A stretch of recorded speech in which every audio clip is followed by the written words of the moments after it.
When someone holds hidden resentment towards you, it's like silent, slow leaking poison, if anything. Peace, chosen ones. Happy Owl Wisdom Wednesday. This is the Mystic Owl speaking, and I hope you all are doing well. And tonight I want to speak about secret animosity. And I feel like a lot of people kind of brush off secret animosity, but I also feel like the only people who are brushing off secret animosity are the people who are having these types of secret animosity feelings towards another person. The people who I talk to who have experienced secret animosity, they know exactly what it feels like, but they don't know what it's like to make someone else feel that way because they are the ones who are the target. Secret animosity is just another form of spiritual warfare. There are so many forms of spiritual warfare. At this point in 2026, almost everything could be considered spiritual warfare, honestly. But with the secret animosity, these people are not saying or doing anything to your face. It's really just an energy that you could pick up on. And that energy is like constantly undermining your peace, undermining your creative flow, and just a thick, heavy energy, like when you're in each other's physical presence. And a lot of us eventually pick up on this and, we take the high road and we brush it off.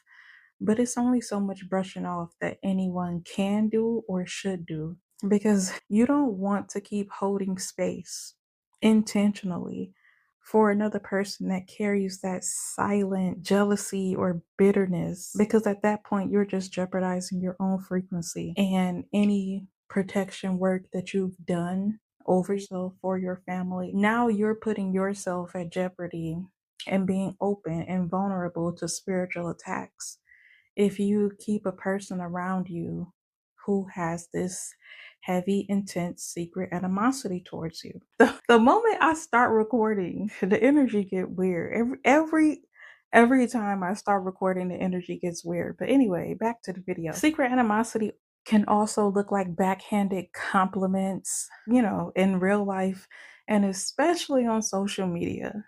I've experienced this the most on social media, and I really hate it because I get on social media to express myself. I'm not following any trends. I'm not here for the likes or the views or the clicks. Don't get me wrong, all of that stuff is nice and I appreciate it. Thank you. But at the same time, I'm speaking about my spiritual experiences to help someone who might be going through spiritual warfare, because there are so many examples of spiritual warfare. I can't even count them, maybe even thousands, because at this point, anything that's not right, anything that's not of the most high, anything that's not good, in my opinion, is spiritual warfare. Anything that's confusing, anything that's manipulative, anything that's forceful is spiritual warfare. So that leaves a lot of room for events, scenarios, and people to be in the category of spiritual warfare. And it's not a lot of categories of peace. So when people give you these backhanded compliments on social media, is that's just another example of secret animosity, which is another example of spiritual warfare, because they could have easily just withheld the compliment or gave a genuine compliment. But people with secret animosity don't want you to know that they actually like you, that they actually vibe with you for some reason. I don't want to say for some reason, because at this point, I'm pretty sure it's because of a superiority complex. Honestly, they just think they're better than you, like in every category. So giving you a compliment would somehow mean that you're better than them. That this is the way these people think, even though that's not true at all. You can give someone a genuine compliment and still think highly of yourself. Like you're not going to melt by being kind to someone. And even in the workplace, like the manager who or colleague who says that they're going to help you, during one-on-one conversations or meetings, but after the meeting, they do everything they can to secretly sabotage whatever project you're working on. I've been experiencing this in the workplace since I started working at 16 years old.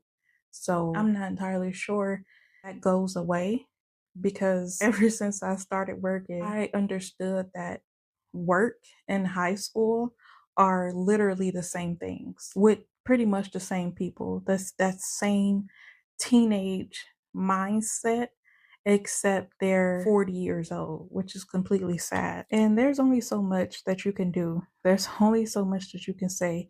There's only so much of taking the high road. There's only so much of being the bigger person because at a certain point, you have to walk away to protect yourself, everything about yourself, in the physical and in the spiritual, internally and externally. You don't want to keep intentionally holding space for people who are intentionally attempting to dim your light, to make you feel or look less than when you're literally not doing anything except for existing. Because this is how people with secret animosity and emotional issues towards other people's light and energy, this is how they will treat you if you don't stand up for yourself, if you don't set and create boundaries. You'll always be in their shadow, and that's not a place you want to be. And for those of us who identify as HSP or a highly sensitive person or a deep feeling empath, it's not just a mental mind game with this secret animosity. It's physical and emotional too, because our nervous systems are wired to pick up on the subtle, unspoken energies in the room. And sometimes you can literally see the hate, the jealousy, the envy radiating off of another person. And then we often spend too much time trying to process how they are feeling or having to heal ourselves after the uncomfortable interaction. And then we end up absorbing their resentment, their animosity into our own auric field. And now we're experiencing spiritual warfare in the physical, such as headaches, sudden decline in motivation, especially projects that you love and you have someone close to you constantly hating your projects, hating on you when you're into your projects. That's not a friend. That's not a family member. Unfortunately, you have a secret enemy who is harboring secret animosity towards you. Even when you take a physical step back from this person, they will still be in the background, harvesting and pulling on your energy, even when you take a step back. Why?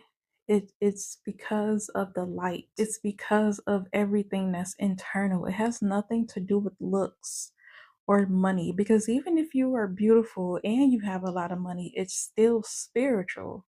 If those are the only reasons why someone hates you or feels some type of way about you, whether it's jealousy, envy, or animosity, everything here in the physical will always start in the spirit. And this is why spiritual prevention is so important. This is why your protection rituals and your affirmations and your prayers, and if you're religious, read your religious books.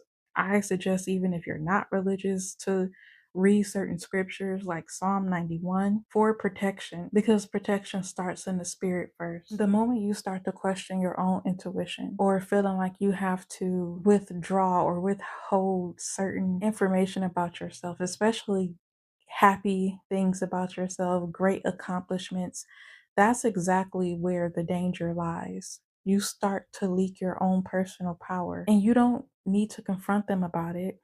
And you don't need to explain yourself. You just need to withdraw your energy, even if it's for a short amount of time. Withdrawing your energy, it's what's going to protect you in the spiritual and in the physical. We are in a new cycle as a collective, a year one cycle. We all have our own personal life path numbers and certain cycles that we are in personally, but as a collective, we are all in a new cycle, a year one.